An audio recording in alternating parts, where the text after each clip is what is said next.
The shallow water rippled around me, warm and inviting as I waited. A sudden chill swept through and the waves grew eerily still. The fin rose slowly, deliberate, like a nightmare coming to life. I stumbled back, but it was already lunging forward. The shallow water rippled around me, warm and inviting as I waited. A sudden chill swept through and the waves grew eerily still. The fin rose slowly, deliberate, like a nightmare coming to life. I stumbled back, but it was already lunging forward.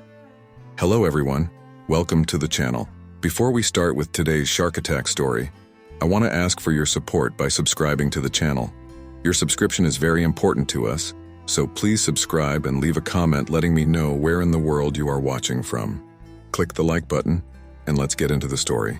The sun hung low on the horizon, painting the Gulf of Mexico in hues of orange and red as Frank Miller stepped onto the weathered dock. At 50 years old, his face was a map of wrinkles etched by countless days at sea. His skin tanned and leathery from years of exposure to the elements. He inhaled deeply, savoring the briny scent of the ocean that had been his livelihood for over 3 decades. "Another day in paradise, Frank?"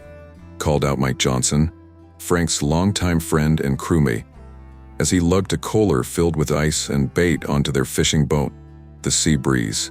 Frank nodded, a slight smile tugging at the corners of his mouth. "You got that right, Mike. Couldn't ask for better weather." The Sea Breeze, a 40-foot commercial fishing vessel, creaked gently against its moorings. Its white paint was chipped and faded, bearing testament to years of faithful service on the unpredictable waters of the Gulf. Frank ran his calloused hand along the boat's hull, feeling every nick and dent like old battle scars. As he began loading supplies onto the deck, Jake Thompson, the youngest member of their 3-man crew at 28, chomped up the dock, his breath coming in short gasps. "Sorry I'm late, guys," Jake panted, hefting his backpack onto his shoulder. Traffic was a nightmare coming out of Galveston. Frank waved off the apology. "No wetties, son. We're in no rush. The fish ain't going anywhere." The 3 men worked in companionable silence for a few minutes, loading the last of their gear onto the boat. As Frank coiled a length of rope, Mike cleared his throat, a hint of concern in his voice. "Hey, Frank, you hear about that great white they spotted off Corpus Christi last week?"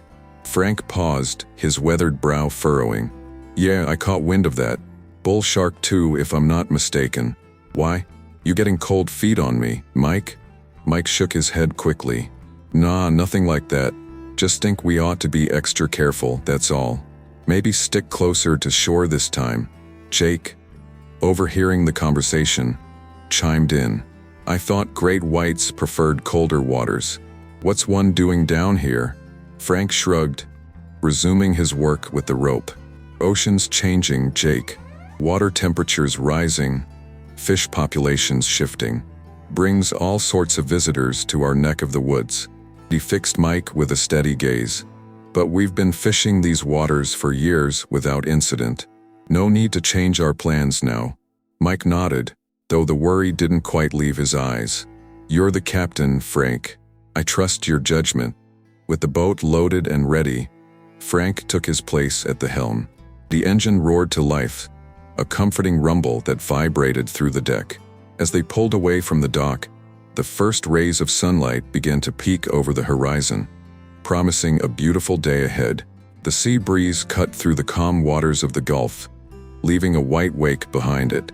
Frank stood at the wheel, his eyes scanning the horizon with the practiced ease of a seasoned mariner. Mike busied himself preparing their fishing gear, while Jake leaned against the railing, watching the coastline slowly recede. "So, Jake," Frank called out over the engine's drone, "how's that girlfriend of yours? Sarah, right?" Jake's face lit up at the mention of her name. "She's great, Mr. Miller. Actually, I've been thinking about popping the question soon." Mike let out a low whistle. "Big stepped kid. You sure you're ready for that?" Jake nodded, his expression a mix of excitement and nervousness. "I think so. I mean, when you know, right?" Frank chuckled, again, rumbling sound. "That you do, son. That you do. Just make sure you're ready for what comes after. Marriage is like the sea, beautiful, but can turn stormy in an instant if you're not prepared. The conversation drifted to lighter topics as the boat made its way to their favorite fishing spot, about 30 miles off the coast. It was a location Frank had discovered years ago, one that consistently yielded impressive hauls of red snapper, tuber, and the occasional yellowfin tuna. As they neared their destination, Frank throttled down the engine, the boat slowing to a gentle drift. The water here was a deep, mesmerizing blue, hiding the teeming life beneath its surface. "All right, boys," Frank announced, clapping his hands together. "Let's get to work. Jake, you're on lines. Mike, keep an eye on the fish finder. I've got a good feeling about today." The next few hours passed in a flurry of activity. Lines were cast, reeled in, and cast again. The steady thump of fish hitting the deck was music to Frank's ears. By midday, their ice boxes were nearly full, a mix of snapper, grouper, and even a couple of decent-sized mahi-mahi. As the sun reached its zenith, beating down mercilessly on the deck, Frank called for a break. The three men gathered in the shade of the cabin, cracking open cold beers and munching on sandwiches Mike's wife had packed for them. "Hell of a catch today," Mike remarked, wiping sweat from his brow. "Maybe your best yet, Frank." Frank nodded, a satisfied smile on his face. "Can't complain, that's for sure. Might even be able to take a few days off after this haul." Jake, his youthful energy seemingly undiminished by the morning's work, bounced on his heels. "Think we should try for a few more hours? Might be able to fill that last box." Frank considered for a moment, then shook his head. "Nah, I think we've pushed our luck enough for one day. Besides," he added with a wink, "don't want to put the local markets out of business, do we?"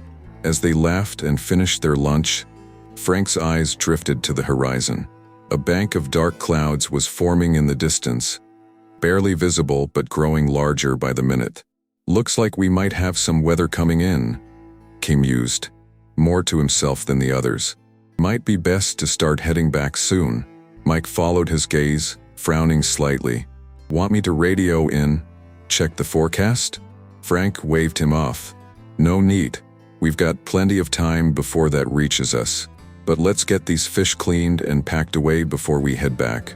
No sense in wasting daylight." As the afternoon wore on, the three men set about the task of cleaning their catch.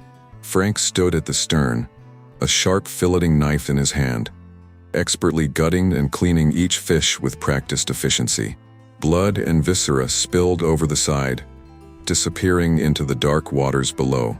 None of them noticed the sleek, hammer-shaped shadow that passed beneath the boat, drawn by the scent of blood in the water. As Frank leaned over the side to wash his hands, the surface of the Gulf remained calm and unbroken, giving no hint of the danger that lurked just beneath. The first chapter ends here, setting the stage for the impending attack. The calm and routine nature of their fishing trip contrasts sharply with the horror that's about to unfold, creating a sense of foreboding for the reader. The afternoon sun beat down relentlessly on the sea breeze as Frank Miller continued his methodical work at the stern. His weathered hands moved with practiced efficiency, the sharp filleting knife flashing in the sunlight as he gutted fish after fish. The pile of cleaned catches grew steadily, while a slick of blood and offal spread out from the boat's hull, an ever-expanding stain in the crystal-clear Gulf waters. "How's it coming, Frank?" Mike called from the wheelhouse, where he was checking their heading for the return journey. Frank straightened, wincing slightly as he worked out a kink in his lower back. "Almost done," he replied, wiping sweat from his brow with the back of his arm. "Another dozen or so, and we'll be ready to head back." As Frank bent back to his task, Jake emerged from below deck, his young face creased with concern. "Hey, Mr. Miller, that storm system you spotted earlier? It's picking up speed. Weather report says it might hit us sooner than we thought." Frank frowned, glancing at the horizon where dark clouds were indeed gathering more quickly than he'd anticipated. "All right, thanks for the heads up, Jake. We'll wrap this up in the next 10 minutes and get moving." Unbeknownst to the three men aboard the Seabreeze, their productive day was about to take a terrifying turn. Nearly half a mile away, cutting through the warm Gulf waters with silent efficiency, a massive hammerhead shark had caught the scent of blood in the water. Its lateral line sensors twitched with each new pulse of blood-infused current, guiding the predator unerringly toward its source. The shark, a female nearly 14 feet in length, was an apex predator in every sense of the word. Its uniquely shaped head swiveled back and forth, its widely spaced eyes giving it an unparalleled field of vision as it homed in on the promise of an easy meal. Back on the boat, Frank had just finished cleaning the last fish when he noticed something odd in the water. A flash of movement, gone almost as soon as he'd seen it. He leaned over the side, peering into the depths. "Everything okay, Frank?" Mike asked, noticing his friend's sudden interest in the water. Frank shook his head, uncertainty etched on his features. "Not sure. Thought I saw something move out there. Probably just a big fish attracted by the chum." Mike joined him at the railing, his eyes scanning the water. "You don't think it could be, given what we were talking about earlier?" Frank was about to reassure his friend when he saw it again, a massive, dark shape gliding just beneath the surface. Far too big to be any ordinary fish. His blood ran cold as realization dawned. "Shark," he breathed, his voice barely above a whisper. Then louder, "Jake, get the shark repellent from the emergency kit. Now." Jake, startled by the urgency in Frank's voice, scrambled to comply. "On it." The next few moments seemed to stretch into eternity as Frank and Mike watched the water, the dark shape circling ever closer to their boat. The tension was palpable, broken only by the sound of Jake rummaging through their supplies. "I can't find it, Mr. Miller," Jake called out, panic edging into his voice. "The repellent's not in the kit." Frank cursed under his breath. "Keep looking. Check the starboard locker." But it was too late. In a heart-stopping moment, the water exploded less than 10 feet from the boat. The hammerhead breached the surface, its massive jaws agape, rows of serrated teeth glinting in the sunlight. Time seemed to slow as Frank watched in horror, his body frozen in place even as his mind screamed at him to move. The shark's powerful body arced through the air, water cascading off its rough, gray skin. Its bizarre, T-shaped head was even more terrifying up close, its black, emotionless eyes fixed on Frank with predatory intensity. "Frank!" "Knowles!" Mike's shout broke through Frank's paralysis, but it was a split second too late. The hammerhead's jaws clamped down on Frank's right arm with bone-crushing force. Pain exploded through his body, a scream tearing from his throat as he was violently yanked overboard. The last thing he saw before plunging into the bloody water was the shocked faces of Mike and Jake, their mouths open in silent screams. The world became a chaotic swirl of bubbles and blood as Frank was dragged beneath the surface. The shark thrashed violently, its powerful body twisting and turning as it tried to tear flesh from bone. Frank's survival instincts kicked in, and he began to struggle, his left hand clawing desperately at the shark's eyes and gills. Above the water, Mike and Jake stood frozen in horror for a precious few seconds before springing into action. "Man overboard!" Mike bellowed, rushing to the side of the boat. "Chink, get the boat hook and the first aid kit." Cenk, his face pale with shock, nodded mutely and dashed to retrieve the items. Mike, meanwhile, scanned the churning, blood-red water for any sign of Frank. "Frank!" he shouted, his voice cracking with fear. "Frank, can you hear me?" For a terrifying moment, there was no response. Then, about 20 feet from the boat, Frank's head broke the surface. He gasped for air, his face contorted in agony. "Help!" he managed to choke out before being pulled under again. Mike's heart raced as he weighed his options. He knew the dangers of jumping into shark-infested waters, but the thought of watching his friend die was unbearable. "Chait!" he called out. "Throw me the life preserver and call the Coast Guard. Now!" Without waiting for a response, Mike dove into the water. The taste of salt and copper filled his mouth as he swam towards the spot where he'd last seen Frank. The water was murky with blood, limiting visibility to just a few feet. Suddenly, a dark shape loomed before him. Mike's heart nearly stopped, thinking the shark had come for him. But then he realized it was Frank. The older man was pale, his movements weak, but still fighting. Mike grabbed Frank under the arms, ticking hard to propel them both to the surface. As their heads broke into the air, Mike heard Jake's frantic voice. "Coast Guard's on their way," Jake shouted, his voice tight with fear. "They said to get out of the water immediately." Mike nodded, struggling to keep both himself and the barely conscious Frank afloat. "Throw the preserver." Jake hurled the life preserver with all his might. It landed just a few feet away from Mike, who managed to grab it with one hand while holding onto Frank with the other. "Pull us in," Mike yelled, his strength beginning to wane. Jake began to haul on the rope attached to the preserver, slowly drawing Mike and Frank closer to the boat. But their ordeal wasn't over yet. A dorsal fin cut through the water, circling closer. The hammerhead, driven into a frenzy by the blood in the water, was coming back for more. "Hurry, Jake," Mike urged, his eyes fixed on the approaching fin. "It's coming back." Jake redoubled his efforts, muscles straining as he pulled with all his might. Mike kicked furiously, trying to propel them faster towards the safety of the boat. The shark's fin disappeared beneath the surface. Mike's heart pounded in his chest, knowing that the predator could strike from any direction. Just as they reached the side of the boat, Mike felt something brush against his leg. He kicked out instinctively, his foot connecting with something solid. "Pull us up, now," Mike shouted, desperation clear in his voice. With a Herculean effort, Jake managed to haul first Frank, then Mike over the side of the boat. They collapsed on the deck, gasping for air. But there was no time for relief. Frank's arm was a mangled mess, blood pumping steadily from deep puncture wounds. "First aid kit," Mike panted, forcing himself to his feet. "We need to stop the bleeding." As Jake rushed to retrieve the kit, Mike knelt beside his friend.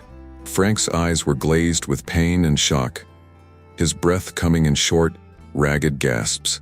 "Stay with me, Frank," Mike urged, gripping the older man's good hand. "Help's on the way. You're gonna be okay." Frank's lips moved, but no sound came out. His face was ashen, his skin clammy to the touch. Mike knew these were signs of severe shock and blood loss. Jake returned with the first aid kit, and together, they worked to apply pressure bandages to Frank's wounds. The white gauze quickly turned crimson, but slowly the bleeding began to slow. In the distance, they heard the welcome sound of a helicopter. The Coast Guard was arriving.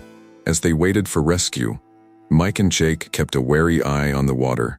The hammerhead's fin surfaced several times, circling the boat like a patient sentinel. Each time it appeared, Jake flinched, and Mike found himself pulling Frank's unresponsive form closer. Finally, the Coast Guard helicopter appeared on the horizon, growing larger by the second. As it neared, the downdraft from its rotors whipped the sea into a frenzy, and the shark's fin disappeared one last time into the depths. As the rescue team descended to the boat, Mike felt a mix of relief and lingering terror. They had survived, but the ordeal was far from over. Frank's life still hung in the balance, and Mike knew that the memory of this day would haunt them all for years to come. The Gulf of Mexico, once a source of livelihood and joy, now seemed alien and hostile. As the helicopter lifted off with Frank securely strapped in for emergency evacuation, Mike and Jake shared a look of grim understanding. Their world had changed irrevocably, and the true impact of this brutal attack was only beginning to sink in. The rhythmic thump of the Coast Guard helicopter's rotors faded into the distance, leaving an eerie silence in its wake. Mike and Jake stood on the blood-stained deck of the Sea Breeze, their eyes fixed on the horizon where Frank had disappeared, whisked away for emergency medical treatment. The reality of what had just transpired began to sink in, leaving both men shaken to their core. Mike was the first to break the silence, his voice hoarse and trembling. We need to get back to shore. Now. Jake nodded mutely, his young face pale and drawn. He moved towards the wheelhouse on unsteady legs, but Mike stopped him with a gentle hand on his shoulder. "I'll take the helm," Mike said softly. "You've been through enough. Just keep an eye on the water, okay?" As Mike fired up the engine, Jake took up position at the stern, his eyes scanning the Gulf's surface for any sign of the monstrous hammerhead. The water around the boat was still tinged with red, a grim reminder of the violence that had erupted just moments ago. The sea breeze began its journey back to port, cutting through the waves with urgency. Mike's knuckles were white on the wheel, his jaw clenched tight as he pushed the boat to its limits. Every splash, every shadow in the water sent a jolt of fear through both men. After about 20 minutes of tense silence, Jake's voice crackled over the boat's intercom. "Mike? I think I see something." Mike's heart leapt into his throat. "What is it?" "The shark." There was a pause before Jake responded, his voice shaky. "No, it's Frank's hat. It's just floating there." Mike swallowed hard, fighting back the surge of emotion that threatened to overwhelm him. "Leave it," he said, his voice barely above a whisper. "We can't stop. Not now."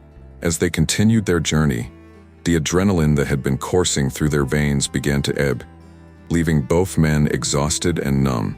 The reality of what they had witnessed, what they had survived, was almost too much to bear. Suddenly, a garbled voice crackled over the radio, startling both men. "Sea Breeze, this is Coast Guard Galveston. Do you copy?" Mike lunged for the radio, nearly dropping it in his haste. "This is Sea Breeze. We copy. Any news on Frank?" There was a moment of static before the voice responded. "Mr. Miller is en route to University of Texas Medical Branch. He's in critical condition but stable for now. We need you to return to Galveston immediately for debriefing and medical evaluation." "Understood," Mike replied, his voice thick with emotion. "We're about an hour out." As he replaced the radio handset, Mike caught sight of his reflection in the wheelhouse window. His face was spattered with blood, Frank's blood, and his eyes were wild with a mix of fear and exhaustion. He quickly looked away, unable to face the visual reminder of their ordeal.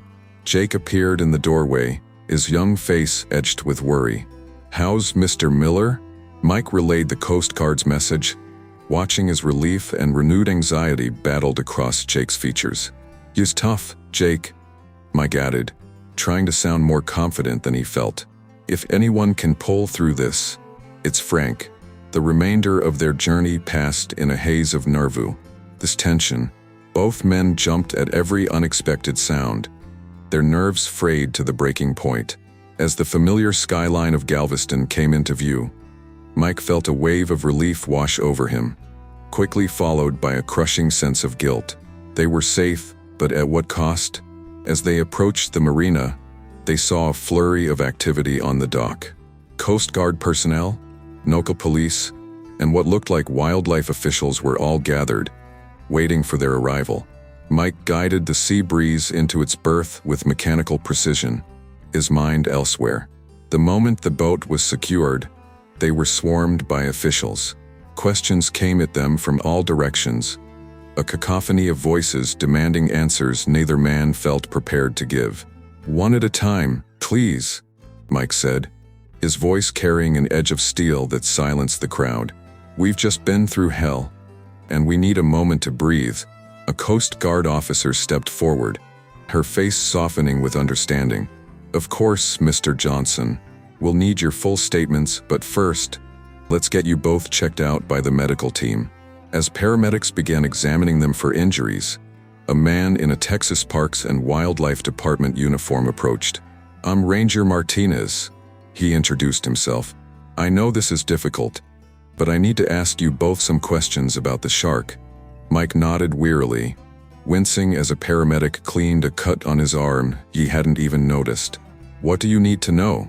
Can you describe the shark? Size? Coloration? Any distinguishing features?" Jake spoke up, his voice surprisingly steady. It was a hammerhead, biggest one I've ever seen. Must have been at least 14 feet long. Mike nodded in agreement. Its head was massive. Had to be at least 3 feet across. Ranger Martinez jotted down notes, his brow furrowed. And the attack itself? Can you walk me through what happened? Mike closed his eyes, the horrific scene replaying in his mind with vivid clarity. We were cleaning fish. The blood must have attracted it. Frank was leaning over the side and then it just exploded out of the water. It grabbed his arm and pulled him overboard. Jake picked up the narrative, his words tumbling out in a rush. It happened so fast. 1 second Frank was there, the next he was gone. Mike jumps in after him. I've never seen anything like it. The water was just red, everywhere. Ranger Martinez nodded grimly. And after the initial attack, did the shark continue to be aggressive? Mike's jaw clenched. It circled the boat, kept coming back. If the Coast Guard hadn't shown up when they did, he left the sentence unfinished, the implication hanging heavy in the air. As the questioning continued, more details of their harrowing experience emerged. The officials listened with a mix of horror and professional interest, piecing together the events that had led to this rare and tragic attack. Finally, after what felt like hours, they were allowed to leave. As Mike and Jake walked away from the marina, both men felt the weight of the day's events pressing down on them. I can't believe this is real, Jake murmured, his eyes unfocused. Feels like a nightmare. Mike placed a comforting hand on the younger man's shoulder. I know, kid. I know. But we got through it. Frank's alive and we're okay. That's what matters. As they reached the parking lot, Mike suddenly stopped, a thought occurring to him. We need to go to the hospital. Frank's family. They'll need support. Jake nodded, determination replacing the shock in his eyes. You're right. We should be there. As they climbed into Mike's truck, both men fell silent, lost in their own thoughts. The events of the day played on repeat in their minds, the flash of gray skin, the spray of blood, the primal terror of being hunted in the water. Mike gripped the steering wheel tightly as he pulled out of the parking lot, his knuckles white. He knew that the real aftermath of this attack was just beginning. The physical wounds would heal, but the psychological scars, those would take much longer to fade. As they drove towards the hospital, the sun began to set over Galveston, painting the sky in shades of orange and red. It was a beautiful sight, but to Mike and Jake, it only served as a cruel contrast to the horror they had experienced. The Gulf of Mexico, once a source of livelihood and joy, now loomed in their minds as a vast, dangerous unknown. They had ventured into the domain of nature's perfect predator and barely escaped with their lives. As the hospital came into view, both men steeled themselves for the long night ahead, knowing that their ordeal was far from over. The attack that had begun in the calm waters of the Gulf would continue to ripple through their lives, changing everything in its wake. But for now, all they could do was be there for Frank and his family, clinging to the hope that their friend and captain would pull through. As they walked into the hospital, the antiseptic smell and harsh fluorescent lights, a stark contrast to the salty air and natural light they were accustomed to. Mike and Jake shared a look of grim determination. Whatever came next, they would face it together, bound by the harrowing experience they had survived and the uncertain future that lay ahead. The sterile white corridors of the University of Texas Medical Branch seemed to stretch endlessly before Mike and Jake as they made their way to the intensive care unit. The rhythmic beeping of medical equipment and the hushed voices of hospital staff created an eerie backdrop to their already frayed nerves. As they approached the ICU waiting area, they spotted Frank's wife, Linda, surrounded by their 2 adult children. Linda's face was pale, her eyes red-rimmed from crying. When she saw Mike and Jake, she stood up, her legs shaky. "Mike," she said, her voice barely above a whisper. "What happened out there?" Mike swallowed hard, the lump in his throat threatening to choke him. He glanced at Jake, who nodded encouragingly, before turning back to Linda. "Linda, there was an accident. A shark attack. We did everything we could, I swear." Linda's hand flew to her mouth, stifling a sob. Her daughter, Sarah, quickly moved to support her mother, while Frank Jr., their son, stepped forward, his face a mask of barely contained anger and fear. A shark? Dad's been fishing those waters for 30 years without incident. How the hell did this happen? Mike flinched at the accusation in Frank Jr.'s tone. It was a freak occurrence, Junior. We were cleaning the catch and the blood must have attracted it. It happened so fast. As Mike recounted the horrific events, Linda sank back into her chair, her body shaking with silent sobs. Sarah held her mother tightly, her own tears falling freely. Frank Jr. paced the small waiting area, his fists clenched at his sides. Jake, who had been silent until now, spoke up. Mr. Miller is the bravest man I've ever met. He fought that shark with everything he had. If anyone can pull through this, it's him. A tense silence fell over the group, broken only by the steady ticking of the wall clock and the distant sounds of the hospital. After what seemed like an eternity, a doctor in surgical scrubs approached them. "Mrs. Miller?" he asked, his face carefully neutral. Linda stood up, supported by her children. "Yes, that's me. How is Frank? Is he?" The doctor held up a hand. "Your husband is out of surgery and stable for now. We've managed to save his arm, but there's extensive damage to the muscle and nerves. He's lost a lot of blood, and the next 24 hours will be critical." A collective sigh of relief swept through the group, tinged with the knowledge that Frank wasn't out of danger yet. "Can we see him?" Linda asked, her voice trembling.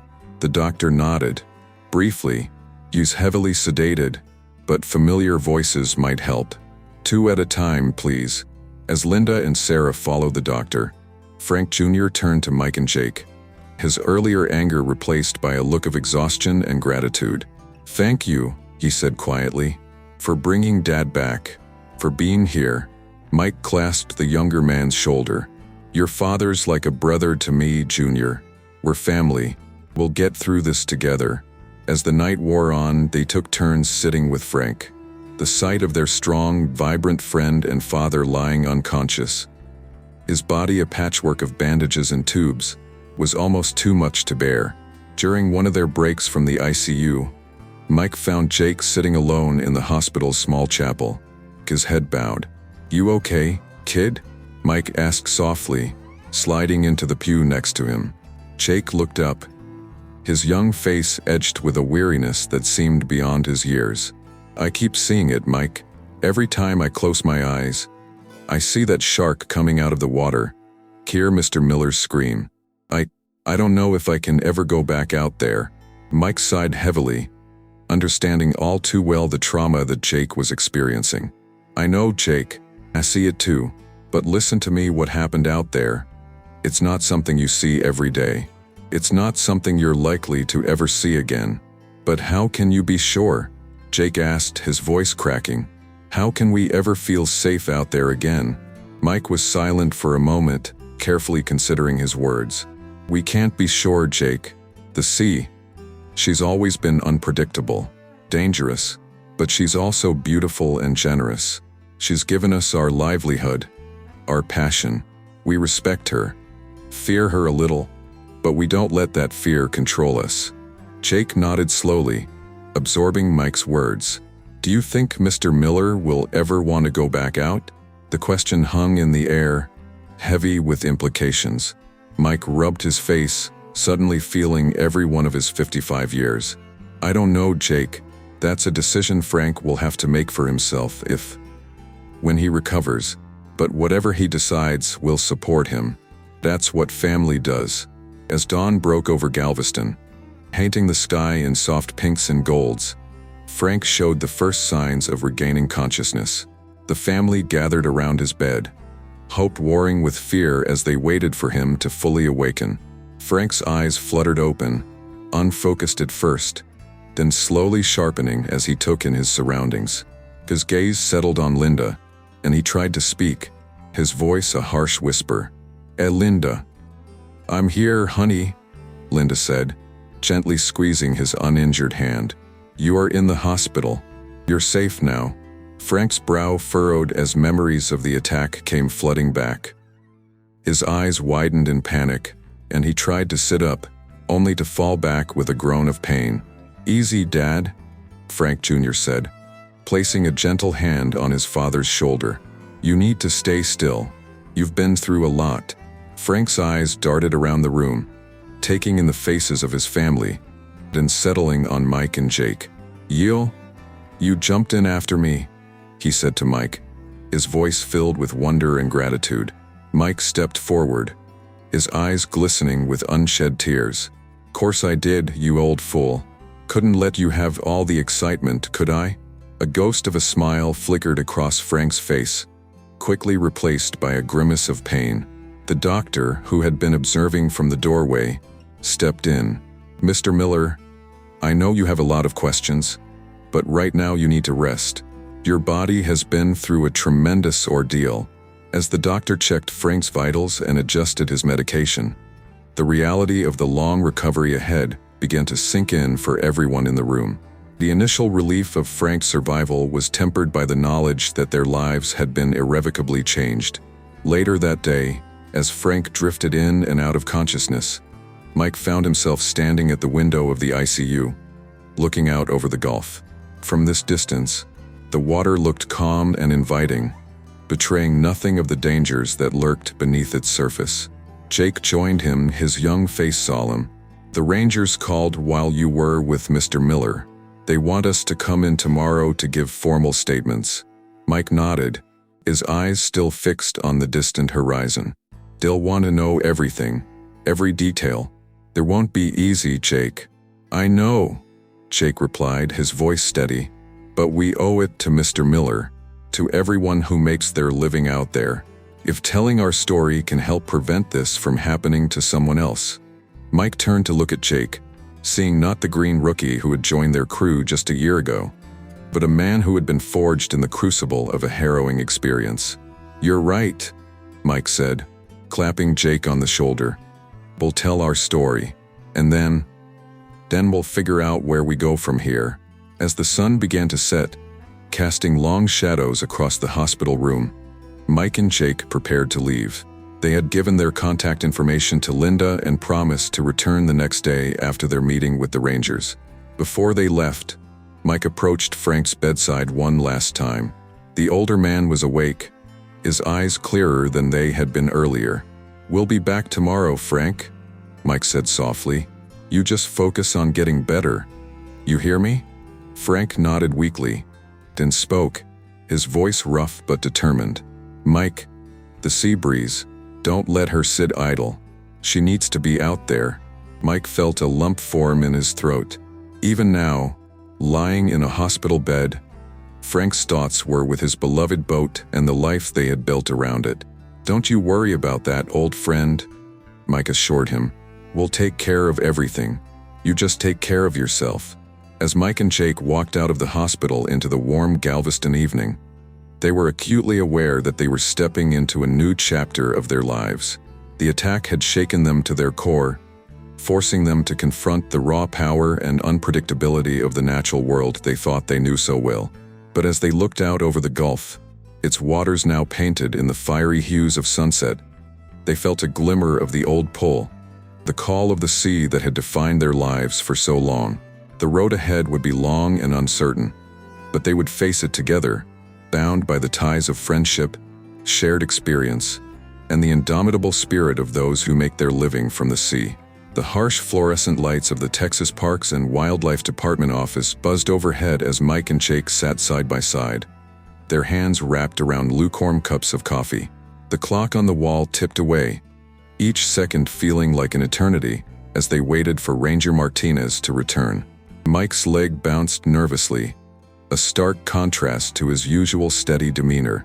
Jake stared blankly at the wall, dark circles under his eyes betraying his lack of sleep. The events of the past 48 hours had left both men physically and emotionally drained. The door creaked open, and Ranger Martinez entered, a thick file tucked under his arm. He settled into the chair across from them, his face grave. "Thank you for coming in today, gentlemen," he began, his voice low and serious. "I know this isn't easy, but your testimony is crucial in understanding what happened out there." Mike nodded, setting his coffee aside. "We understand, Ranger. Where do you want us to start?" Martinez opened the file, revealing photos of the sea breeze and close-ups of the damage to the boat's hull. "Let's begin with the moments just before the attack. Walk me through it, step by step." Jake cleared his throat, his voice shaky as he began. "We had just finished our haul for the day.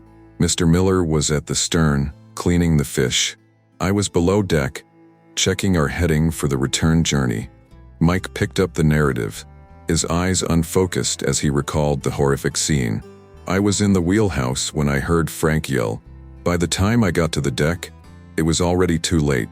The shark, it came out of nowhere. 1 second Frank was there. The next..." His voice trailed off, the memory too vivid and painful to articulate. Ranger Martinez leaned forward, his pen poised over his notepad. "And the shark itself? Can you describe it in detail?" Mike took a deep breath, forcing himself to focus. "It was a hammerhead, biggest I've ever seen. Must have been at least 14 feet long, maybe more. Its head, God, its head was massive. Had to be at least 3 feet across." Jake nodded in agreement, adding, "Its skin was a dark gray, almost blue, and its eyes, they were black, lifeless, like looking into the void." Ranger Martinez jotted down notes, his brow furrowed. "And after the initial attack, what happened next?" Mike's jaw clenched, the muscles in his neck tightening. "I didn't think, I just acted. I grabbed the boat hook and dove in after Frank." "You willingly entered shark-infested waters?" Martinez asked, his eyebrows raised in surprise. "Frank's like a brother to me," Mike replied, his voice rough with emotion. "I couldn't just stand there and watch him die." Jake leaned forward, his young face etched with admiration and residual fear. "It was incredible, Ranger." Mike swam straight for Mr. Miller, even as the water around them turned red. "I've never seen anything so brave or so terrifying." Martinez turned to Mike. "And once you reached Mr. Miller?" Mike closed his eyes, the memory washing over him like a cold wave. The shark was still there, circling. I could see its fin cutting through the water. Frank was barely conscious, bleeding heavily. I grabbed him and started kicking back toward the boat. "But the shark wasn't done," Jake interjected, his voice barely above a whisper. "It came back, fast and hard." Mike nodded, his hands clenching into fists. I felt it brush against my leg. In that moment, I thought we were both done for. But then... He paused, looking at Jake with a mixture of gratitude and pride. "Then this kid, barely out of college, starts throwing everything he can get his hands on into the water. Coolers, life preservers, anything to distract the shark." Jake blushed slightly under the praise. "I didn't know what else to do. I just knew I had to do something." Ranger Martinez leaned back in his chair, absorbing the information. "And that's when the Coast Guard arrived?" "Yes, sir," Mike confirmed. "If they hadn't shown up when they did." He left the sentence unfinished, the implication hanging heavy in the air. The ranger closed his file, his expression somber. "Gentlemen, I want to thank you both for your bravery and quick thinking. Your actions undoubtedly saved Mr. Miller's life." As they prepared to leave, Martinez handed them each a card. "The department offers counseling services for those who've experienced traumatic events on the water. I strongly encourage you both to take advantage of this resource." Mike pocketed the card without a word, while Jake stared at it, his hand trembling slightly. As they walked out of the office into the bright Texas sun, both men felt the weight of their experience pressing down on them. "You did good in there, Tid," Mike said, clapping Jake on the shoulder. "Frank would be proud." Jake managed a weak smile. "Thanks, Mike. I can't stop thinking about it. About what could have happened if..." Mike cut him off gently. "Don't go down that road, Jake. We can't change what happened. All we can do now is be there for Frank and his family." As they climbed into Mike's truck, the familiar sight of the marina came into view. The sea breeze bobbed gently in its berth, looking deceptively peaceful in the afternoon light. "What do we do now?" Jake asked, his voice small and uncertain. "About the boat, I mean. Mr. Miller said not to let her sit idle." Buns. Mike gripped the steering wheel tightly, his knuckles turning white. "We keep her running," he said firmly. "It's what Frank would want. It's what he needs us to do." Jake nodded slowly, but his face betrayed his apprehension. Do you think we'll ever feel safe out there again?" Mike was silent for a long moment, his eyes fixed on the horizon where the vast expanse of the Gulf of Mexico met the sky. "I don't know, Jake," he admitted finally, "but I do know this. The sea has been our life, our livelihood. We respect her, fear her a little, but we don't let that fear control us.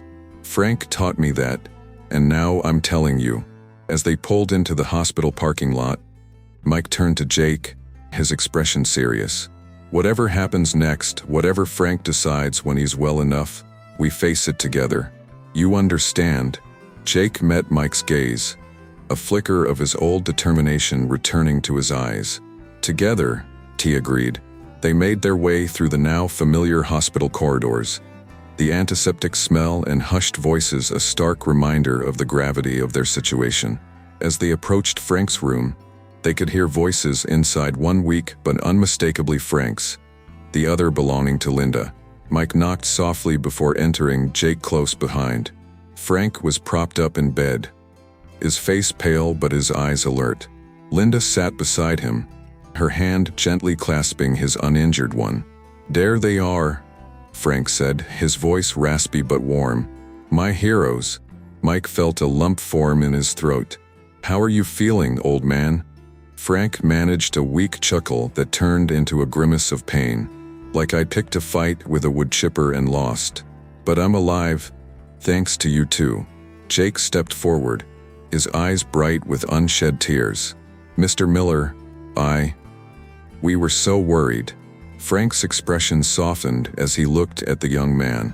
"Come here, son," he said, gesturing Jake closer. When Jake was within reach, Frank grasped his hand weakly. "You did good out there, real good. I'm proud of you." The room fell silent for a moment, the beeping of medical equipment a steady reminder of how close they had come to losing Frank. Finally, Linda spoke up, her voice thick with emotion. "The doctors say Frank's making good progress, but..." She paused, taking a shaky breath. "The road to recovery is going to be long. They're not sure if he'll regain full use of his arm." Mike felt his heart sink. For a fisherman like Frank, the loss of arm function could be devastating. But before he could speak, Frank's voice cut through the somber atmosphere. "Now, don't you all go writing me off just yet," he said, a hint of his old stubbornness creeping into his tone. "I've got plenty of fight left in me, and I intend to be back on the sea breeze before you know it." Mike and Jake exchanged a glance, a mix of admiration and concern passing between them. Frank's determination was inspiring, but they both knew the reality of his injuries might make a return to fishing impossible. As the visit drew to a close, Frank called Mike back to his bedside. "Mike," he said quietly, his voice serious, "I need you to keep the sea breeze running. Take Jake out. Teach him everything I taught you. Can you do that for me?" Mike swallowed hard, nodding. "You know I will, Frank. But don't you worry about that now. You just focus on getting better." As they left the hospital, the setting sun cast long shadows across the parking lot. Mike and Jake stood for a moment, looking out towards the Gulf, its waters painted in hues of orange and red. "So," Jake said, breaking the silence, "when do we head out?" Mike turned to look at the younger man, seeing not the green rookie who had joined their crew, but a seasoned fisherman who had faced the worst the sea could throw at them and come out stronger. "Tomorrow," Mike replied, his voice firm. "We'll head out at dawn. The sea breeze needs us, and so does Frank." As they parted ways, both men felt a mix of apprehension and determination. The attack had changed them, had shown them the raw power and unpredictability of the world they thought they knew so well. But it had also revealed the strength of their bond, the depth of their courage. The sea, with all its beauty and danger, was calling them back. And despite the fear that still lingered, despite the memory of teeth and blood and desperate struggle, they would answer that call. For Frank, for themselves, and for the life they had chosen. As night fell over Galveston, the Gulf of Mexico stretched out before them, vast and unknowable. Tomorrow would bring new challenges, new fears to face. But for now, they allowed themselves to feel a glimmer of hope. They had survived the unthinkable, and whatever came next, they would face it together. The pre-dawn darkness still cloaked Galveston as Mike pulled his battered pickup into the marina parking lot. The air was heavy with moisture, carrying the familiar scent of salt and seaweed. As he cut the engine, he saw Jake already waiting by the dock, his young face a mixture of determination and barely concealed anxiety. "Morning, kid," Mike called out as he approached, his voice gruff with lack of sleep. "You ready for this?" Jake nodded, his grip tightening on the backpack slung over his shoulder. "As ready as I'll ever be, I guess." They made their way down the dock in silence, the wooden planks creaking under their feet. The sea breeze loomed before them, her white hull ghostly in the dim light. Mike paused as they reached the boat, his hand resting on the familiar railing. "She looks different, doesn't she?" T murmured, more to himself than to Jake. Jake swallowed hard. "Yeah, like she's, I don't know, waiting for something." Mike shook off the moment of melancholy and climbed aboard, Jake following close behind. As they began their pre-departure checks, the routine movements felt both comforting and surreal. Every splash of water against the hull, every creak of the boat made them tense, their senses hyper-alert for any sign of danger. As the first rays of sunlight began to paint the sky in shades of pink and gold, Mike fired up the engine. The familiar rumble sent vibrations through the deck, a sensation that had once been comforting, but now carried an undercurrent of unease. "Cast off," Mike called to Jake, who moved to untie the mooring lines with practiced efficiency. As they pulled away from the dock, both men felt the weight of Frank's absence keenly. The wheelhouse seemed emptier, the deck too quiet without his booming voice and easy laughter. They navigated out of the harbor in silence, each lost in their own thoughts. As the coastline receded and the vast expanse of the Gulf opened up before them, Jake finally spoke. "Where are we headed?" he asked, his voice tight with tension. Mike's eyes remained fixed on the horizon as he replied, "Frank's old spot, about 30 miles out." Jake's sharp intake of breath was audible even over the engine's drone. "Are you sure that's a good idea? I mean, after what happened?" Mike turned to face the younger man, his expression a mixture of determination and understanding. "I know you're scared, Jake. Hell, I'd be lying if I said I wasn't too. But we can't let fear rule us. Frank wouldn't want that." Jake nodded slowly, his jaw set in a hard line. "You're right. To just... Every time I close my eyes, I see it. The blood, the shark, Mr. Miller's face." Mike reached out, clasping Jake's shoulder firmly. "I see it too, kid. We probably always will. But we're fishermen. This is our life, our livelihood. We honor Frank by keeping his boat running, by facing our fears head-on." As the morning wore on, they fell into a semblance of their old routine. Lines were cast, nets were checked, and slowly but surely, their catch began to grow. In every splash, every dark shadow in the water sent a jolt of adrenaline through their systems. It was nearing midday when Jake, who had been keeping a vigilant watch on the fish finder, called out, "Mike, I've got something big on the scanner. It's moving fast." Mike's heart leapt into his throat as he rushed to Jake's side. The blip on the screen was indeed large and moving with purpose. For a moment, neither man breathed, their eyes fixed on the approaching shape.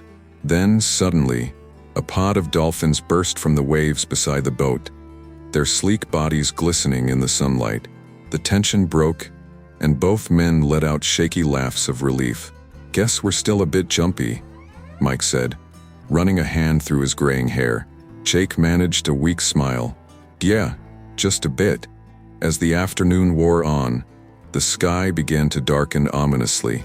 What had started as a clear day was rapidly deteriorating, dark clouds rolling in from the east. Mike frowned as he studied the approaching storm. We'd better start heading back. This looks like it could get nasty.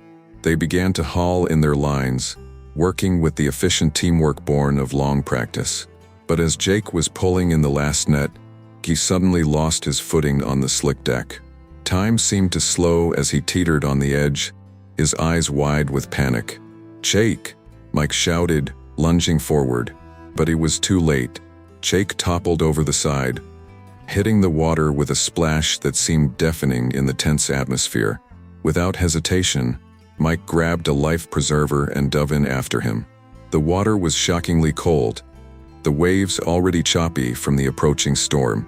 Mike surfaced, frantically searching for Jake. "Jake, where are you?" he called out, his voice nearly lost in the rising wind. A splash to his left caught his attention, and he saw Jake surface, gasping for air. Mike swam towards him, fighting against the increasingly rough seas. "I've got you, Tid," Mike said as he reached Jake, looping the life preserver around him. "Just hang on." But as they began to make their way back to the boat, a dark shape cut through the water nearby.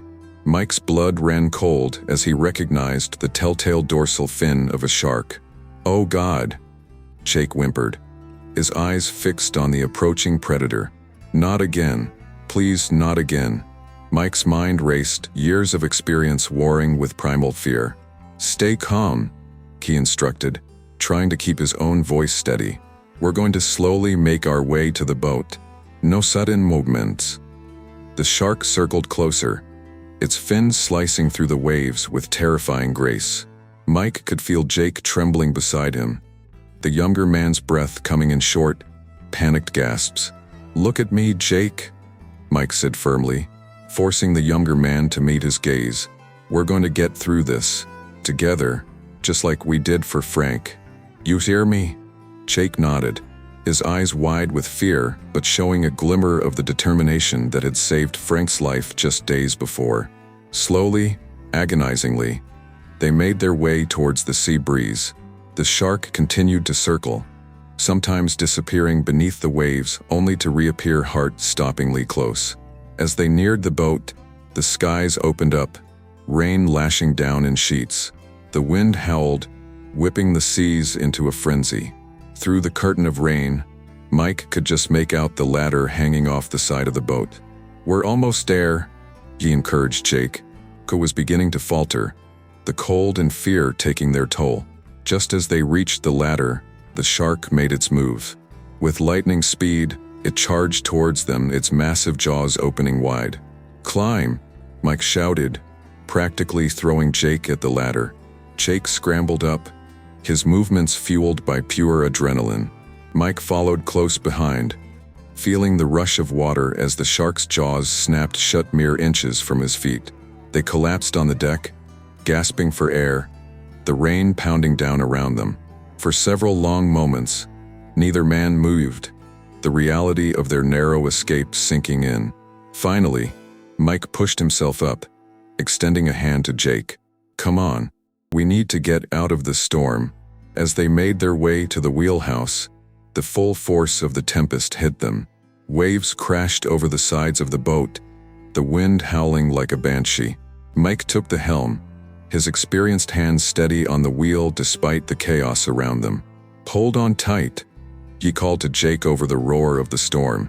"This is going to be a rough ride." For what felt like hours, they battled against the elements. The sea breeze pitched and rolled, each massive wave threatening to capsize them. Jake clung to whatever he could grab, his face pale with fear and seasickness. Through it all, Mike remained a steady presence at the helm, his eyes fixed on the faint glow of the Galveston shore in the distance. Every instinct, every lesson learned over decades at sea, was put to the test as he navigated through the treacherous waters. As they finally approached the harbor, the storm began to abate, the wind dying down to a dull roar. The lights of Galveston grew brighter, a beacon of safety in the darkness. Mike guided the sea breeze into her berth with the last of his strength, his hands shaking as he cut the engine. For a long moment, both men sat in silence, the sudden quiet almost deafening after the chaos of the storm. "We made it," Jake said finally, his voice hoarse and disbelieving. Mike nodded, too exhausted for words.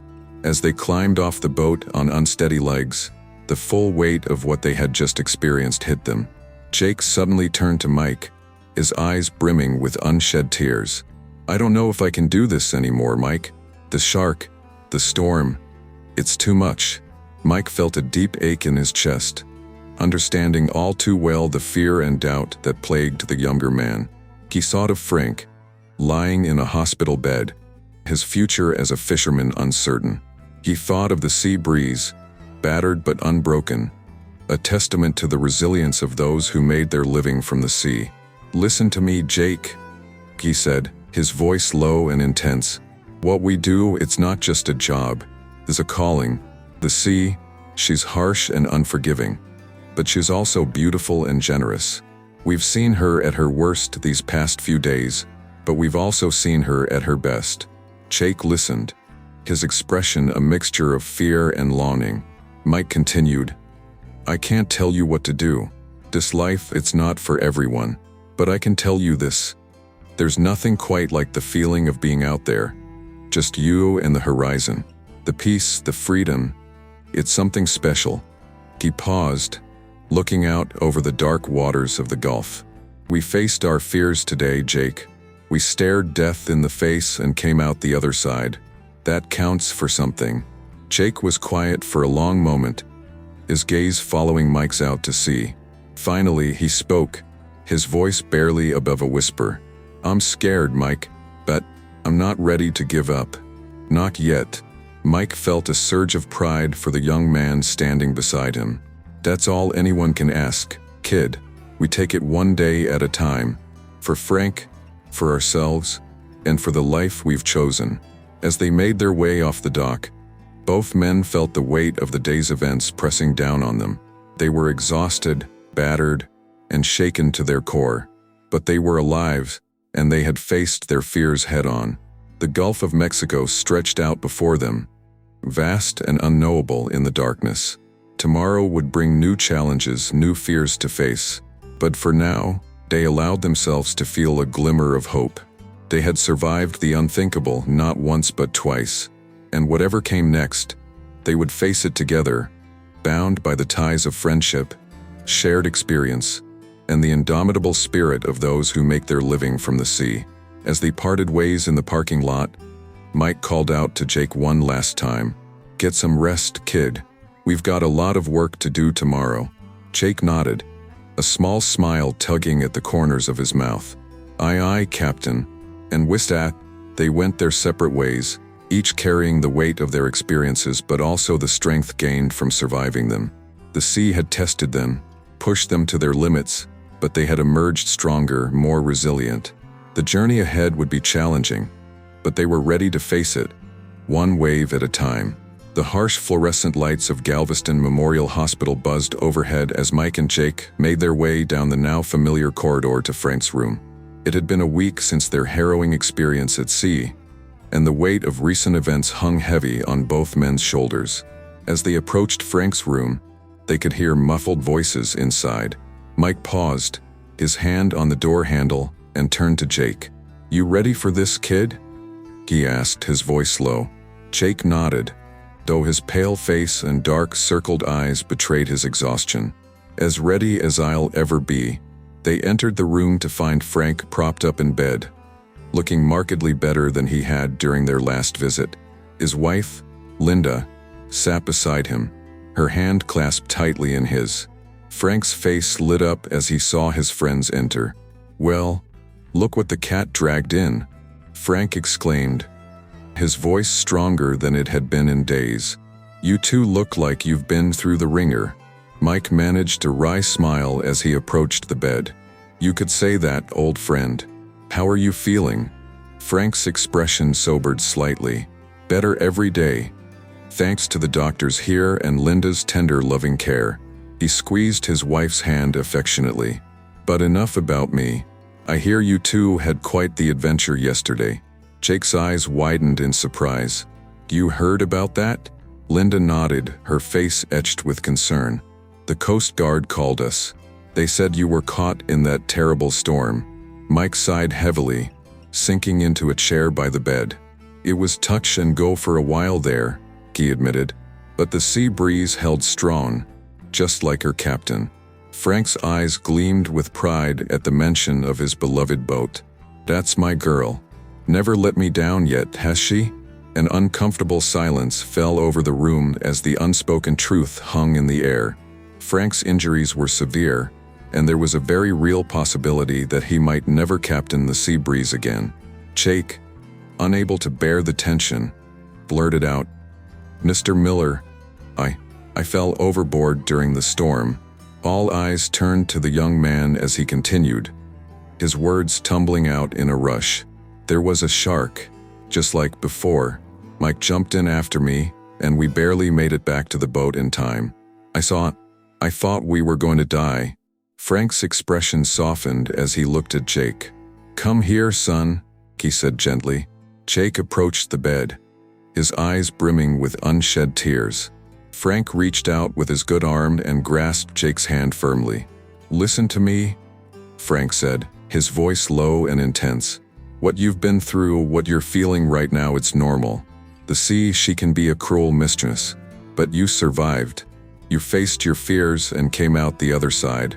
That takes real courage. Jake nodded, swallowing hard against the lump in his throat. I don't know if I can go back out there, Mr. Miller. I'm scared. Frank exchanged a glance with Mike before continuing. Fear is a part of our life, Jake. Any fisherman who tells you they're never scared is either lying or a fool. The trick is not letting that fear control you. Mike stepped forward, placing a hand on Jake's shoulder. Frank's right, kid. What we do, it's not just a job, it's a calling, and sometimes that calling asks more of us than we think we can give. Frank nodded in agreement. The sea takes, but she also gives. The peace, the freedom, the brotherhood you find out there, there's nothing else like it in the world. As Jake absorbed their words, Linda spoke up, her voice gentle but firm. Frank, honey, maybe it's time to consider. No. Frank cut her off, his tone brooking no argument. I'm not ready to give up yet. The doctors say I'm making good progress. I'll be back on my feet before you know it. Linda's faceti heightened was worry, but she remained silent, knowing better than to argue with her stubborn husband.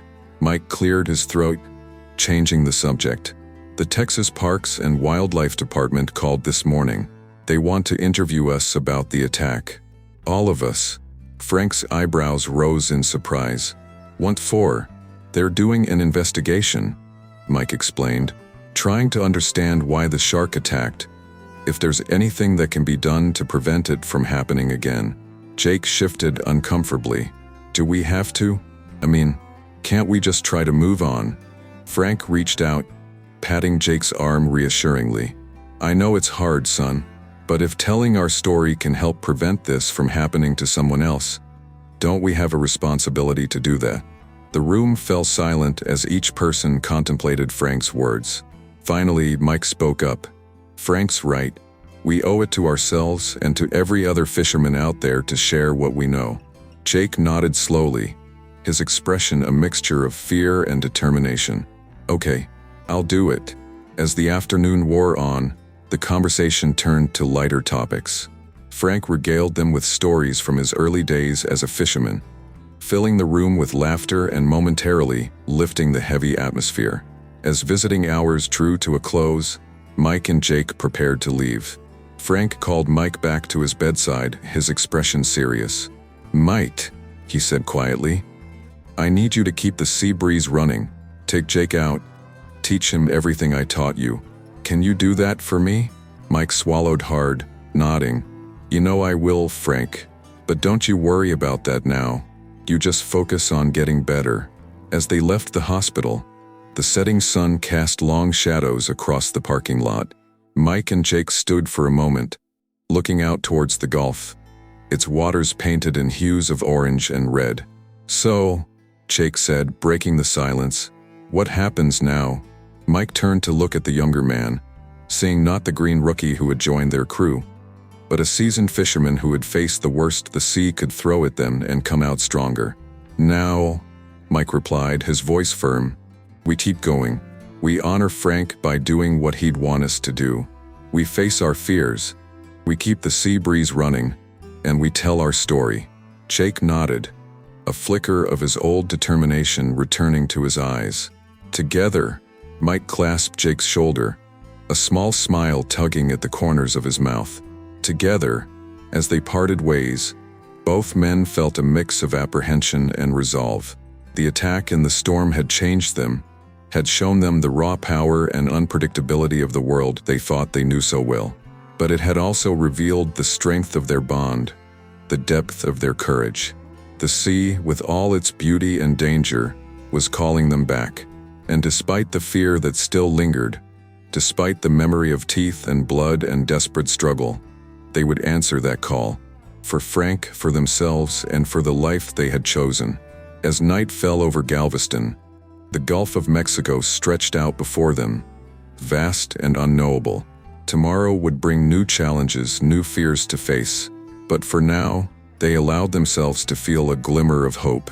They had survived the unthinkable not once but twice, and whatever came next, they would face it together, bound by the ties of friendship, shared experience, and the indomitable spirit of those who make their living from the sea. The journey ahead would be long and uncertain, but they were ready to face it, one wave at a time. The story of the Sea Breeze and her crew was far from over. It was in many ways just beginning. The conference room at the Texas Parks and Wildlife Department headquarters was a stark contrast to the open waters of the Gulf. Mike shifted uncomfortably in his chair, the formal setting making him feel out of place in his well-worn jeans and faded flannel shirt. Beside him, Jake fidgeted nervously, his eyes darting around the room as if searching for an escape route. Across the table sat Ranger Martinez, his face impassive as he reviewed the notes before him. Two other officials flanked him, a marine biologist from the University of Texas and a representative from the National Oceanic and Atmospheric Administration, NOAA. The silence stretched on, broken only by the soft whirring of the air conditioning and the occasional rustle of papers. Finally, Ranger Martinez looked up, his gaze moving between Mike and Jake. "Gentlemen," he began, his voice steady and professional, "thank you for coming in today. I know this isn't easy, but your testimony is crucial in understanding what happened out there and potentially preventing future incidents." Mike nodded, his weathered hands clasped tightly on the table. "We understand, Ranger. Where do you want us to start?" Martinez gestured to the marine biologist. "Dr. Larson here has some questions about the shark itself. Doctor, if you would." Dr. Larson leaned forward, her keen eyes focused on Mike and Jake. "In your initial report, you described the shark as a hammerhead, approximately 14 feet in length. Can you provide any more details about its appearance or behavior?" Jake spoke up, his voice surprisingly steady. "Its head. It was massive, at least 3 feet across, and its skin was a dark gray, Anos blue." Mike nodded in agreement. "It moved with purpose, like it knew exactly what it was doing. I've been on these waters for over 30 years, and I've never seen a shark behave quite like that." Dr. Larson jotted down notes, her brow furrowed in concentration. "And the attack itself? Can you walk us through it step by step?" Mike took a deep breath, the memories of that day flooding back with vivid clarity. "We were cleaning our catch, tossing the remains overboard. Frank was at the stern when..." He paused, swallowing hard. "When it just exploded out of the water. 1 second Frank was there, the next he was gone."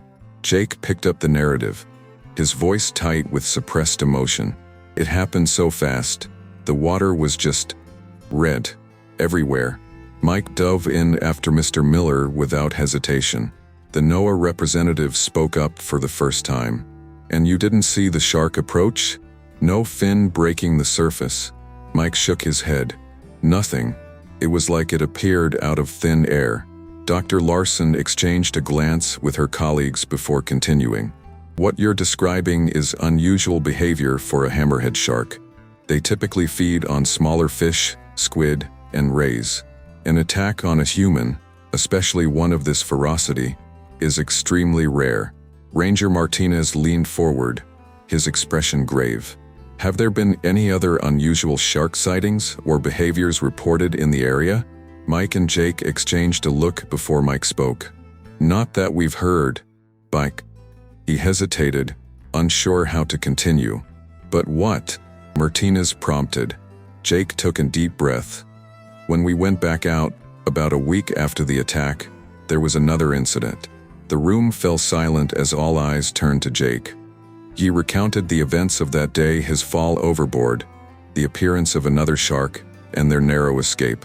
As Jake finished his story, the officials exchanged concerned glances. Dr. Larson was the first to break the silence. 2 aggressive shark encounters in the same area within a week is highly unusual. We may be dealing with a larger issue here. The NOAA representative nodded in agreement. We've been monitoring some concerning trends in the Gulf. Water temperatures are rising, fish populations are shifting. It's possible these changes are affecting shark behavior in ways we don't yet fully understand. Ranger Martinez turned back to Mike and Jake. Have you noticed any other changes out there? Anything that seemed out of the ordinary? Mike thought for a moment before responding. The fishing's been different lately. Species we used to catch regularly are becoming scarce, while others we rarely saw are showing up in our nets. Dr. Larson nodded, making more notes. That aligns with our observations. The Gulf ecosystem is in flux, and it's affecting everything from plankton to apex predators.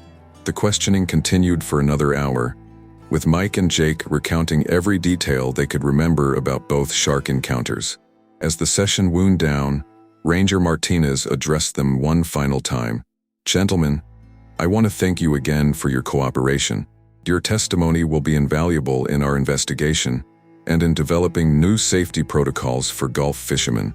As they stood to leave, Dr. Larson approached Mike and Jake. I know this has been difficult for you both, she said, her voice softening, but I want you to know that by sharing your experiences, you're contributing to our understanding of these magnificent creatures and helping us find ways for humans and sharks to coexist safely. Mike nodded, a small smile tugging at the corners of his mouth. Frank would like that. He always said we were just visitors in their world. As they left the building, stepping out into the bright Texas sunlight, Jake turned to Mike. Do you think anything will change because of this? Will it make a difference? Mike was quiet for a moment, his eyes scanning the horizon where the Gulf of Mexico met the sky. I don't know, kid, but we've done our part. Now it's up to the experts to figure out what's going on out there. They made their way to Mike's truck, both lost in thought. As they climbed in, Jake spoke up again. Mike, do you think we'll ever feel safe out there again? Mike started the engine, the familiar rumble a comforting sound after the tension of the interview. I can't answer that for you, Jake. The sea, she's always been unpredictable, dangerous, but she's also beautiful and generous. We respect her, fear her a little, but we don't let that fear control us. As they drove towards the hospital for their daily visit with Frank, the conversation turned to the future. What's next for us? Jake asked. For the Sea Breeze? Mike's grip tightened on the steering wheel. We keep her running just like Frank asked, but we do it smart. We adapt, we learn, we take precautions. The sea is changing, and we need to change with it. They pulled into the hospital parking lot, the now familiar building looming before them. As they made their way to Frank's room, they could hear raised voices from inside. I don't care what the doctors say, Linda. I'm not giving up. Frank's voice, though weakened, still carried his trademark stubbornness. Mike and Jake exchanged a glance before entering the room. Frank was sitting up in bed, his face flushed with anger and exertion. Linda stood by the window, her arms crossed, worry etched deeply in her features. "Frank," Mike said gently, announcing their presence. "Everything okay?" Frank's expression softened slightly as he saw his friends. "Mike, Jake, good to see you boys. Maybe you can talk some sense into my wife here." Linda turned to them, her eyes pleading. "Perhaps you can talk some sense into my husband. The doctors say he's pushing himself too hard. He needs rest, not to be planning his return to the sea." Mike approached the bed, taking in Frank's appearance. The older man looked better than he had in weeks, some color returning to his cheeks. But the extensive bandages and the way he favored his injured arm told a different story. "Frank," Mike began, choosing his words carefully, "we just came from the wildlife department.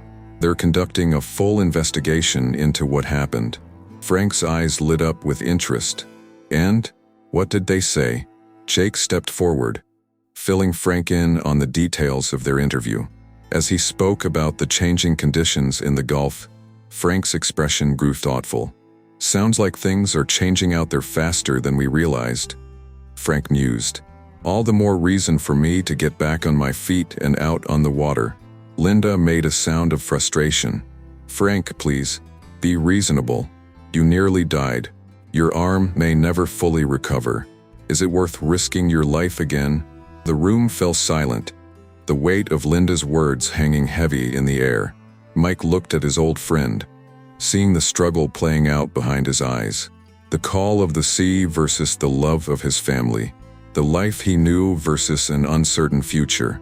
Finally, Frank spoke, his voice low but determined. "Linda, honey, I hear you. I do. But the sea, it's not just what I do. It's who I am. I can't just walk away." Mike stepped in, sensing the need for a compromise. "What if we take it slow, Frank? You focus on your recovery, and Jake and I keep the sea breeze running. We'll keep you in the loop every step of the way. And when you're ready, really ready, we'll talk about getting you back out there." Frank considered this for a long moment, his eyes moving from Mike to Jake to Linda. Finally, he nodded. "All right, we'll do it your way. For now." Linda's shoulders sagged with relief. She moved to Frank's side, taking his hand in hers. "Thank you," she whispered. As the tension in the room dissipated, Jake spoke up. "Mr. Miller, there's something else you should know." He recounted their second encounter with the shark, his voice shaking slightly as he described their narrow escape. Frank listened intently, his expression a mix of concern and pride. When Jake finished, Frank reached out, clasping the young man's arm. "You did good, son. Both of you. You faced your fears and came out the other side.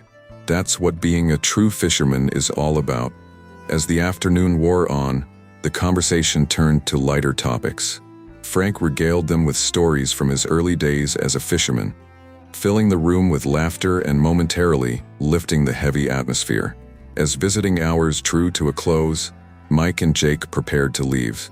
Frank called them back, his expression serious. "Boys," he said, his voice low and intense, "whatever's happening out there in the Gulf, whatever changes are coming our way, I want you to promise me something." Mike and Jake exchanged a glance before nodding. "Anything, Frank," Mike said. Frank's eyes shone with a mixture of determination and pride. "Promise me you'll keep the sea breeze sailing. Promise me you'll face whatever comes with courage and respect for the sea. And promise me that no matter what happens, you'll remember why we do what we do. Not just for the catch, but for the beauty, the freedom, and the brotherhood we find out there." Mike felt a lump form in his throat as he nodded. "We promise, Frank. You have our word." As they left the hospital, the setting sun cast long shadows across the parking lot. Mike and Jake stood for a moment, looking out towards the Gulf, its waters painted in hues of orange and red. "So," Jake said, breaking the silence, "what now?" Mike turned to look at the younger man, seeing not the green rookie who had joined their crew, but a seasoned fisherman who had faced the worst the sea could throw at them and come out stronger. "Now," Mike replied, his voice firm, "we keep our promise to Frank. We face our fears. We keep the sea breeze running. and we adapt to whatever changes come our way." Jake nodded, a flicker of determination sparking in his eyes. Together, Mike clasped Jake's shoulder, a small smile tugging at the corners of his mouth. Together, as they parted ways, both men felt a mix of apprehension and resolve. The attack and its aftermath had changed them, had shown them the raw power and unpredictability of the world they thought they knew so well. But it had also revealed the strength of their bond, the depth of their courage, and the unbreakable spirit of those who make their living from the sea. The Gulf of Mexico stretched out before them, vast and unknowable. Tomorrow would bring new challenges, new fears to face. But for now, they allowed themselves to feel a glimmer of hope. They had survived the unthinkable not once but twice, and whatever came next, they would face it together, bound by their promises to Frank, to each other, and to the life they had chosen. As night fell over Galveston, the lights of the city twinkled to life, a stark contrast to the dark, mysterious waters of the Gulf. Mike and Jake went their separate ways, each carrying the weight of recent events but also the strength gained from surviving them. The sea had tested them, pushed them to their limits, but they had emerged stronger, more resilient. The journey ahead would be challenging, filled with uncertainty and change, but they were ready to face it, one wave at a time, honoring Frank's legacy and forging their own path in the ever-changing waters of the Gulf. The early morning sun cast long shadows across the weathered deck of the Sea Breeze as Mike and Jake prepared for their first full day back on the water. It had been 3 weeks since their harrowing encounter with the shark and the subsequent storm, and the weight of recent events still hung heavy in the air. Mike stood at the helm, his calloused hands resting lightly on the wheel as he guided the boat out of the harbor. Jake moved about the deck, checking lines and equipment with a newfound intensity in his movements. "Everything shipshape, kid?" Mike called out, his eyes scanning the horizon. Jake nodded, his face set in a determined expression. "All set, Mike. Though I gotta admit, my stomach's doing somersaults." Mike offered a grim smile. "You and me both. But we made a promise to Frank. We keep the Sea Breeze running, no matter what." As they cleared the harbor and the vast expanse of the Gulf opened up before them, both men fell silent, lost in their own thoughts. The familiar sights and sounds of the sea, the cry of gulls, the slap of waves against the hull now carried an undercurrent of tension. They had just settled into their fishing routine when the radio crackled to life. "Sea Breeze, this is Coast Guard Galveston. Do you copy?" Mike exchanged a worried glance with Jake before responding. "This is Sea Breeze. We copy. Go ahead, Galveston. We've got some folks from Texas Parks and Wildlife who need to speak with you. Can you return to port?" Mike's brow furrowed. "Is everything all right?" There was a pause before the Coast Guard replied. "No emergency, Sea Breeze. They just need to discuss the findings of their investigation with you. In person." Mike sighed, a mixture of relief and apprehension washing over him. "Copy that, Galveston. We're on our way back." As they turned the boat around, Jake approached Mike, his face etched with concern. "What do you think it's about?" Mike shook his head. "I don't know, kid. But whatever it is, we'll face it together."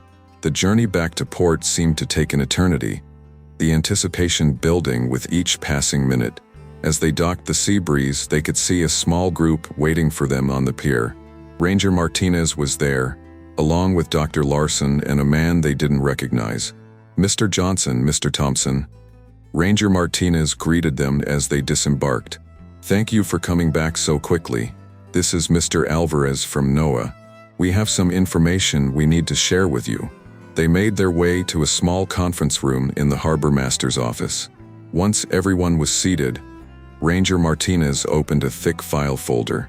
"Gentlemen, we've completed our investigation into the shark attack on Mr. Miller and the subsequent incidents you reported.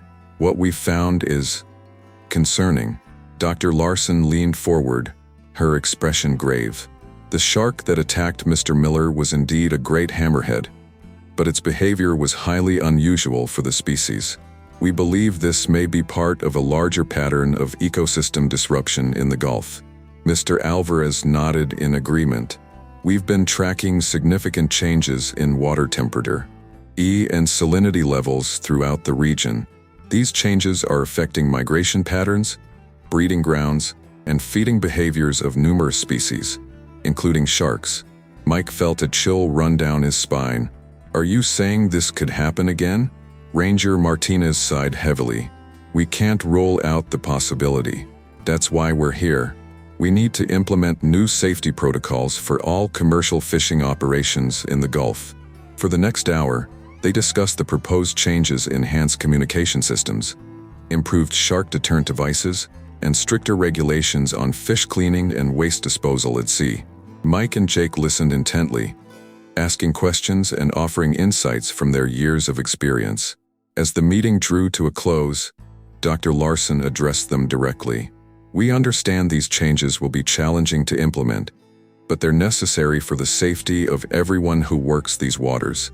Your experiences, tragic as they were, have provided invaluable data that will help protect others. Mike nodded solemnly. Frank always said we were just visitors in their world. Guess it's time we started acting like it. As they left the harbor master's office, the weight of responsibility settled heavily on Mike and Jake's shoulders. They walked in silence back to the sea breeze, each lost in their own thoughts. Finally, Jake spoke up. Mike, do you think we're doing the right thing? Getting back out there? Mike paused, his hand resting on the boat's railing. He looked out over the Gulf, its waters glittering in the afternoon sun.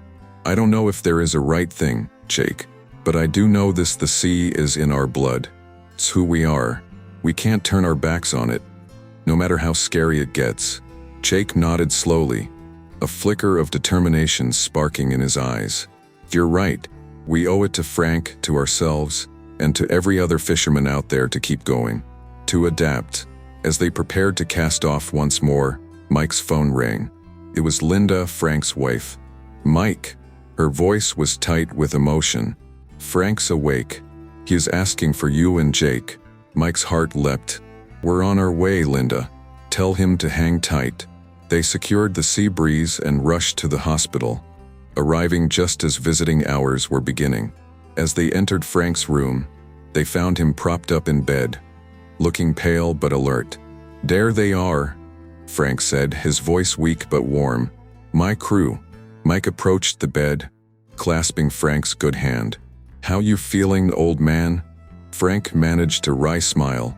Like I picked a fight with a freight train and lost, but I'm still kicking.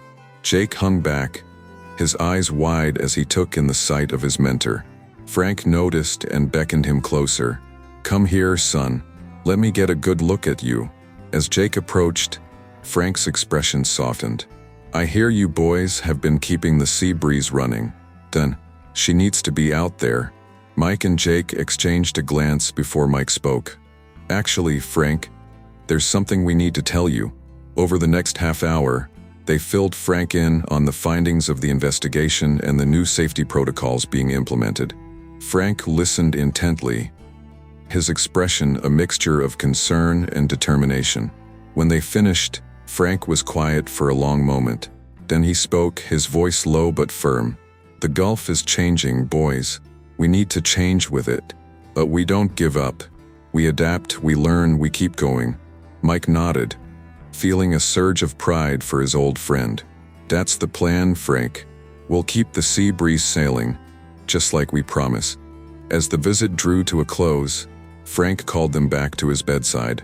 Listen, both of you, what happened out there? It's gonna stay with us. The fear, the doubt, it's natural. But don't let it control you. Remember why we do what we do. Not just for the catch, but for the beauty, the freedom, and the brotherhood we find out there. Mike felt a lump form in his throat as he nodded. We will, Frank. Do you have our word? As they left the hospital, the setting sun painted the sky in brilliant hues of orange and purple. Mike and Jake stood for a moment in the parking lot, looking out towards the Gulf. So, Jake said, breaking the silence, what now? Mike turned to look at the younger man, seeing not the green rookie who had joined their crew, but a seasoned fisherman who had faced the worst the sea could throw at them and come out stronger. "Now," Mike replied, his voice firm, "we go back out there. We face our fears, we implement these new protocols, and we show the Gulf that we're not backing down." Jake nodded, a spark of his old enthusiasm returning to his eyes. Together, Mike clasped Jake's shoulder, a small smile tugging at the corners of his mouth. Together, always, as they parted ways, both men felt a mix of apprehension and resolve. The attack and its aftermath had changed them, had shown them the raw power and unpredictability of the world they thought they knew so well. But it had also revealed the strength of their bond, the depth of their courage, and the unbreakable spirit of those who make their living from the sea. The next morning dawned clear and bright as Mike and Jake prepared the Sea Breeze for departure. They moved about the boat with practiced efficiency, but there was a new awareness in their actions, a heightened sense of vigilance. As they cast off, Mike felt a familiar thrill run through him. Despite everything that had happened, despite the fear that still lingered, the call of the sea was as strong as ever. They cleared the harbor, the vast expanse of the Gulf opening up before them. The water sparkled in the morning sun, beautiful and treacherous all at once. "Ready, kid?" Mike called out to Jake. Jake nodded, his face set in a determined expression. "Ready as I'll ever be." As the Sea Breeze cut through the waves, carrying them further from shore, both men felt a sense of purpose settle over them. They were more than just fishermen now.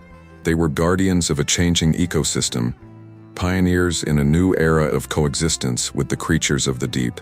The Gulf of Mexico stretched out before them, vast and unknowable. But they were no longer daunted by its mysteries. They had survived the unthinkable, had stared death in the face and come out stronger. Whatever challenges lay ahead, they would face them together, bound by their promises to Frank, to each other, and to the life they had chosen. As the coastline receded behind them, Mike allowed himself a small smile. The sea had tested them, had pushed them to their limits, but they had emerged stronger, more resilient. The journey ahead would be challenging, filled with uncertainty and change, but they were ready to face it, one wave at a time, honoring Frank's legacy and forging their own path in the ever-changing waters of the Gulf. The story of the Sea Breeze and her crew was far from over. In many ways, it was just beginning, and as they sailed into the heart of the Gulf, Mike and Jake knew that whatever came next, they would face it as they always had, with courage, respect, and an unbreakable bond forged by the sea. 6 months had passed since the fateful day of Frank's shark attack. The Gulf Coast summer had given way to a mild autumn, and a crisp breeze carried the scent of salt and seaweed across Galveston Harbor. The Sea Breeze bobbed gently at her mooring, her white hull gleaming in the early morning sunlight. Mike Johnson stood on the dock, his weathered hands wrapped around a steaming cup of coffee. His eyes, lined with the creases of years spent squinting against the sun's glare off the water, scanned the horizon. Beside him, Jake Thompson fidgeted nervously, his young face a mixture of excitement and apprehension. "You sure about this, Mike?" Jake asked, his voice barely above a whisper. "I mean, is he really ready?" Mike took a long sip of his coffee before answering. "Frank's as ready as he'll ever be, kid. And if we don't get him back on the water soon, Linda's liable to throttle him herself." As if on cue, the sound of tires on gravel announced the arrival of a familiar pickup truck. Frank Miller sat in the passenger seat, his wife Linda behind the wheel.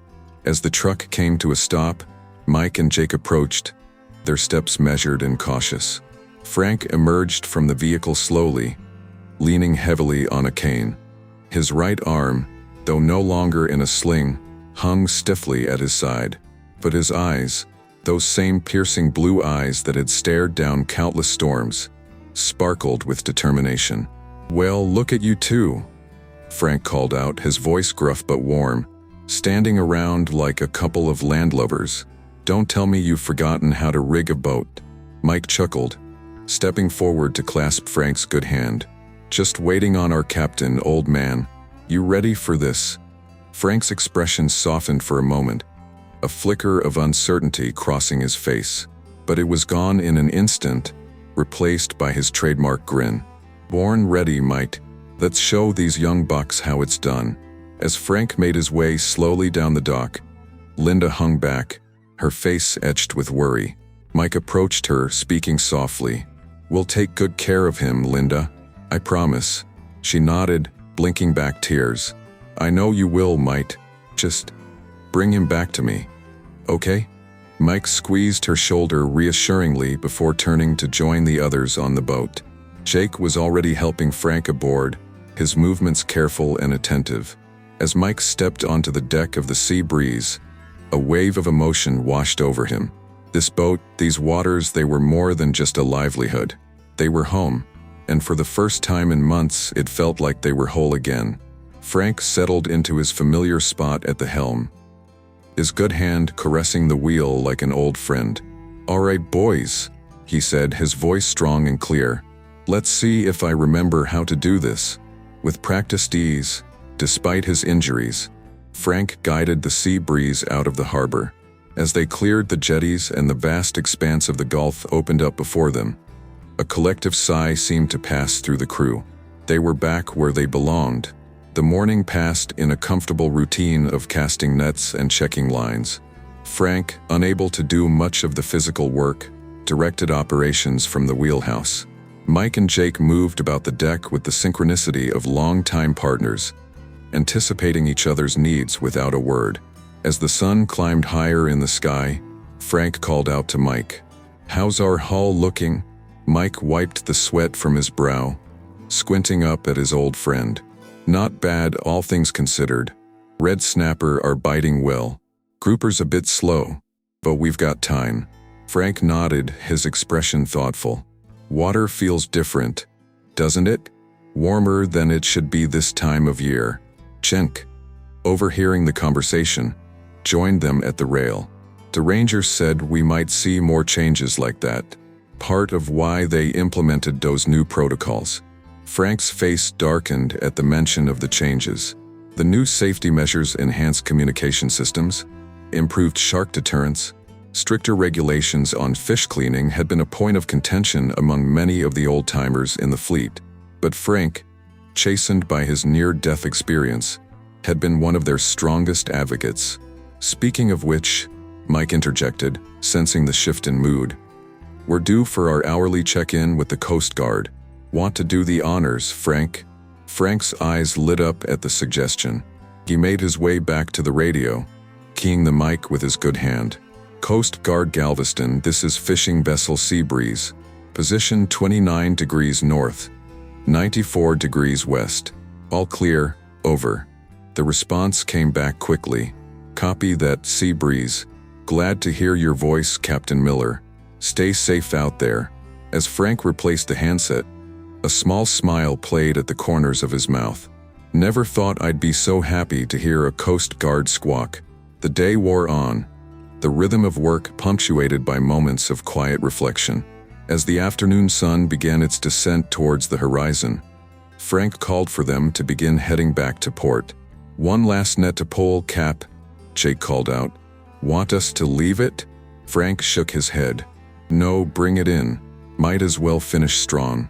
Mike and Jake moved to the stern, working in tandem to haul in the heavy net. As it broke the surface, Jake let out a low whistle. "Would you look at that?" The net was teeming with fish, a mix of snapper, grouper, and several large amberjack. But what caught their attention was a flash of gray among the silvery scales. "Shark," Mike muttered, his body tensing instinctively. Frank appeared at their side, moving faster than he had all day. "What kind?" Jake peered closer, his face pale. "Hammerhead. Small one, maybe 4 feet."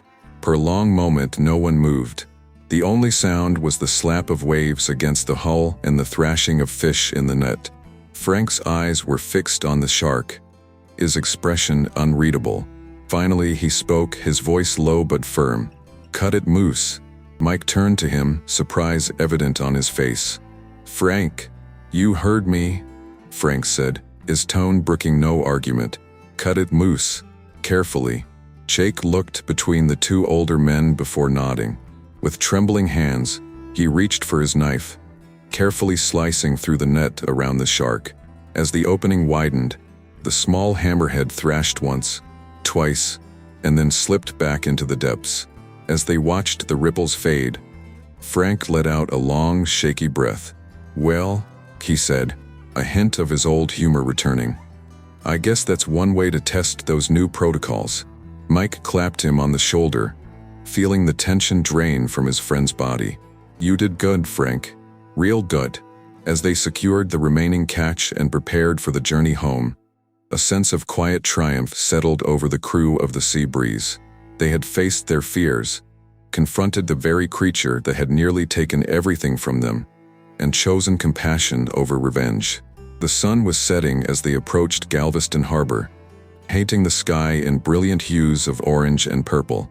Linda was waiting on the dock, her face a mixture of relief and joy as she saw Frank at the helm.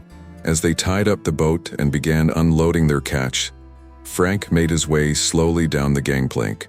He paused at the bottom, looking back at the Sea Breeze with a mixture of pride and wistfulness. "She did good today," he said softly, more to himself than anyone else. Mike, overhearing, stepped up beside him.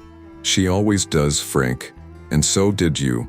Frank turned to his old friend, his eyes glistening with unshed tears. "I wasn't sure I could do it, you know.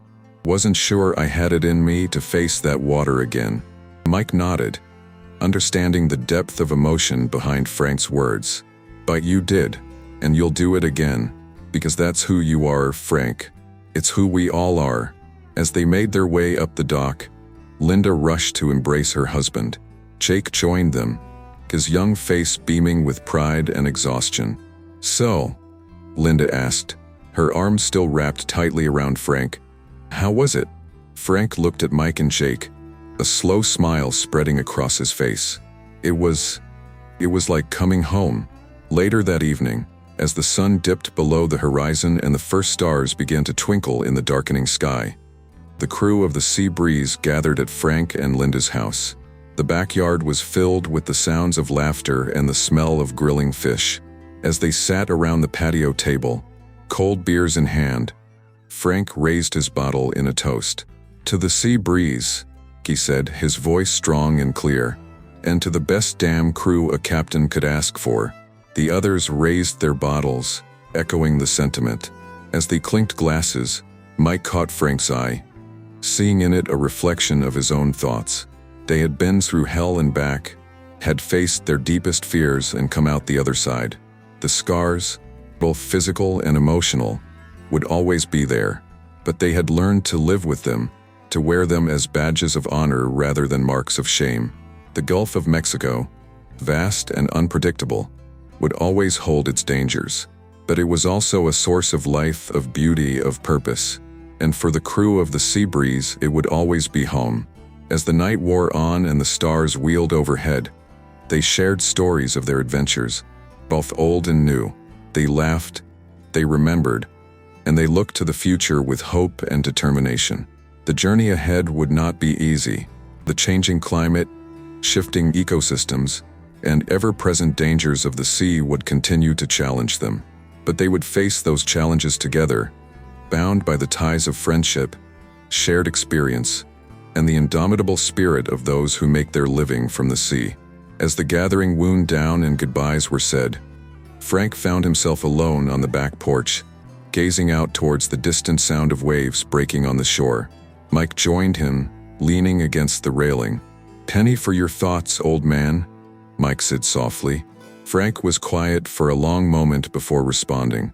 "Just thinking about how lucky I am to have survived, to have this second chance, to have friends like you and Jake." Mike nodded, understanding the weight of Frank's words. "We're the lucky ones, Frank, to have a captain like you showing us the way." As they stood there in companionable silence, the soft Gulf breeze carrying the promise of tomorrow's adventures, both men felt a sense of peace settle over them. The sea had tested them, had pushed them to their limits, but they had emerged stronger, more resilient, and more connected to each other and to the world around them. The story of the Sea Breeze and her crew was far from over. In many ways, it was just beginning, and as they looked out over the darkened waters, Frank and Mike knew that whatever came next, they would face it as they always had, with courage, respect, and an unbreakable bond forged by the sea. The scars would remain, a permanent reminder of the power and unpredictability of nature. But they were no longer a source of fear or regret. Instead, they had become a testament to survival, to adaptation, and to the enduring spirit of those who call the sea their home. As the last light faded from the sky and the stars shone bright overhead, Frank turned to Mike with a glint in his eye. "Same time tomorrow?" Mike grinned, clapping his friend on the shoulder. "Wouldn't miss it for the world." Cap wouldn't miss it for the world. And with that, they turned back towards the warmth of the house, ready to rest and recharge for the adventures that tomorrow would bring. The sea was calling, and they would answer as they always had and always would.